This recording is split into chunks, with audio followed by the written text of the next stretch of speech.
Hi అండి, welcome to Latha's ideas and creativity. ఇది చాలా చిన్న చెట్టేనండి. దీన్ని మేము తెల్ల కస్తూరి అంటాము. చాలా బాగా అయితే పూస్తుంది పూలు. కొంచెము ఇది పూలు పూయడానికి కొంచెం టైం అయితే పట్టింది. దీనికి హెల్దీ వాటర్ ఇవ్వడం వల్ల మంచిగా అయితే పూలు అయితే పూస్తూ ఉంది. ఇటువంటివి కలర్స్ కూడా ఉన్నాయండి నా దగ్గర. ఈ మధ్య కాలంలోనే వేశాను ఈ ట్రీని.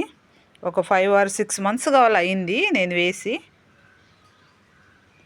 ఎప్పుడు పూస్తుందా అనుకుంటా ఉన్నా. ఈ మధ్య కాలంలో అయితే పూసిందండి. ఒక 2 days అయింది పువ్వులు పూసి. పువ్వుల చెట్లుంటే మాత్రం ఇల్లు చాలా అందంగా ఉంటుంది. క్రూటన్స్ కూడా అందంగా ఉంటాయి, అవి కాదని కాదు. పువ్వుల చెట్లుంటే మాత్రం చాలా అందంగా అనిపిస్తుంది అన్నమాట ఇల్లు.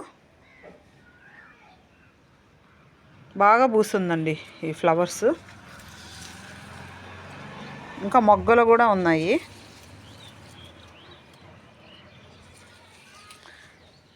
ఇలాంటి ఒంటి రెక్క పువ్వే రాణి కలర్ ఫ్లవర్ కూడా ఉందండి. చాలా బాగా పూస్తూ ఉంటుంది అది.